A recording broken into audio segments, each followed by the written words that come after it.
હવે બીજી વિઘટન પ્રક્રિયા લેડ નાઇટ્રેટના વિઘટનની પ્રક્રિયા છે।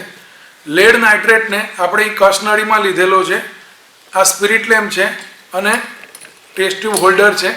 હવે આપણે જોઈશું કે લેડ નાઇટ્રેટને સ્પિરિટ લેમ્પ ઉપર ગરમ કરવામાં આવે તો શું થાય છે। મિત્રો ખૂબ જ ધ્યાનથી આપણે જોઈશું। આની અંદર જ્યારે લેડ નાઇટ્રેટ PbNO3 ટ્વાઇસ એક જ પ્રક્રિયક છે, એમાં બીજો કોઈ પ્રક્રિયક નથી।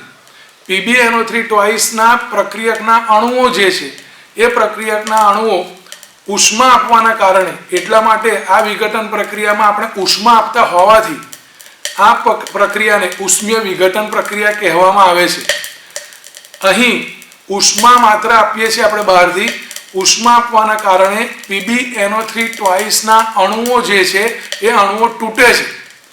એ અણુઓ તૂટી અને 2-3 નિપજ આપણને આપે છે। વિઘટિત સ્વરૂપે આપણને શું મળશે તો મિત્રો ધીરે ધીરે આપણે કસનળીની અંદર જોઈ શકીએ છીએ કે નીચે ઘન પદાર્થ તરીકે આપણને PbO મળશે, લેડ ઓક્સાઇડ મળશે। જેમ જેમ ગરમ થાય છે તેમ આખી કસનળીની અંદર કથ્થાઈ રંગનો આપણને વાયુ બહાર નીકળતો જોવા મળે છે, જે આપણે અહીં બહુ સ્પષ્ટ રીતે જોઈ શકીએ છીએ। ખૂબ જ ધ્યાનથી જોઈશું તો કસનળીની ટોચ ઉપરથી આપણને નીકળતો વાયુ આપણને જોવા મળે છે, જે વાયુ છે NO2 નાઇટ્રોજન ડાયોક્સાઇડ, અને સાથે સાથે ઓક્સિજન વાયુ પણ મુક્ત થાય છે।